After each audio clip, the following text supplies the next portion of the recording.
Hey there, this is Newbies, and welcome back to this series about Mario Kart Tour, giving you tips and tricks, overall strategy, and gameplay walkthroughs for Mario Kart Tour. So make sure to hit that subscribe button and like this video.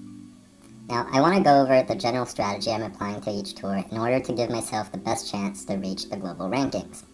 I've specifically chosen this particular moment of a tour on the very last day of week 1. As you can see here, the mini cup is about to end. Now, until today, I had not played this mini cup, or not played it seriously, and I was at the bottom of the rankings.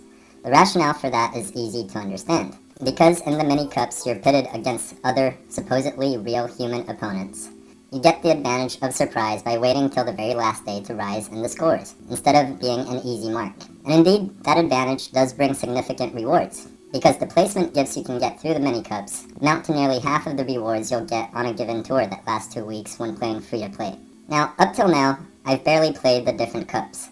I've only played them enough to get 5 stars per course. If you've been playing Mario Kart Tour for any extended period of time, you know that after the first tour it becomes increasingly easy to reach 5 stars because you already have a good selection of items, and these are already upgraded by a few levels. The reason I haven't yet attempted to get a high score on these other cups was because I was waiting to hear about what the next mini cup would be. Generally after 4 or 5 days in the first week of a tour, you get a message from the team, previewing what the next mini cup will be. In this case, it will be the Yoshi Cup.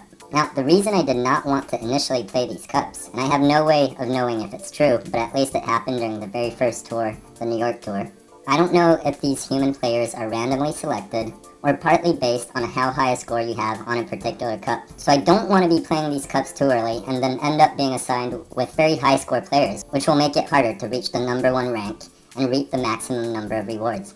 Now, if we go back to the menu and settings, you can now see your total score, which is very helpful. Now, currently I have 347,000. I haven't yet had access to all the cups, and I haven't really tried to have a high score yet. If I check out the Mario Kart Tour Global Ranking, which is updated daily, you can see that currently the high scores are a little bit above 1,000,000 points. Now, as time goes, the threshold to reach the global rankings will rise, as the general level of players increases, and as their items level up. That being said, I still think it will be possible to reach the global rankings even as a free-to-play player. Currently, if I scroll down to the very bottom of the list, and keep in mind there's still a week left to go in this tour, the total is about 536,000. Now, this minimum threshold is increasing every day. In the first days of a tour, it tends to increase very quickly as players improve their scores rapidly. But in the last days of the tour, it does start leveling off. Now, in my estimate, given that the tour is going to last another week, if my goal is to not only attempt to reach the global rankings on any day, but to actually make the global rankings on the very last day of the tour, I think I'll need a minimum of about 600,000 points for this particular tour. Now, if we go back to the game, and to the actual tracks, here's the strategy that I will apply. I'll leave the tracks from the Yoshi Cup till very last, for the same reason that I waited till today to play the tracks of this particular mini cup, to get that element of surprise. And I'll start going through the other races, perhaps just playing them once or twice to get more familiar with them. And then I'll set a dedicated amount of time that I want to play on each, perhaps 15 minutes or so. Now, keep in mind that if you were to spend 10 to 15 minutes per track, it would still take 8 to 12 hours in order to complete.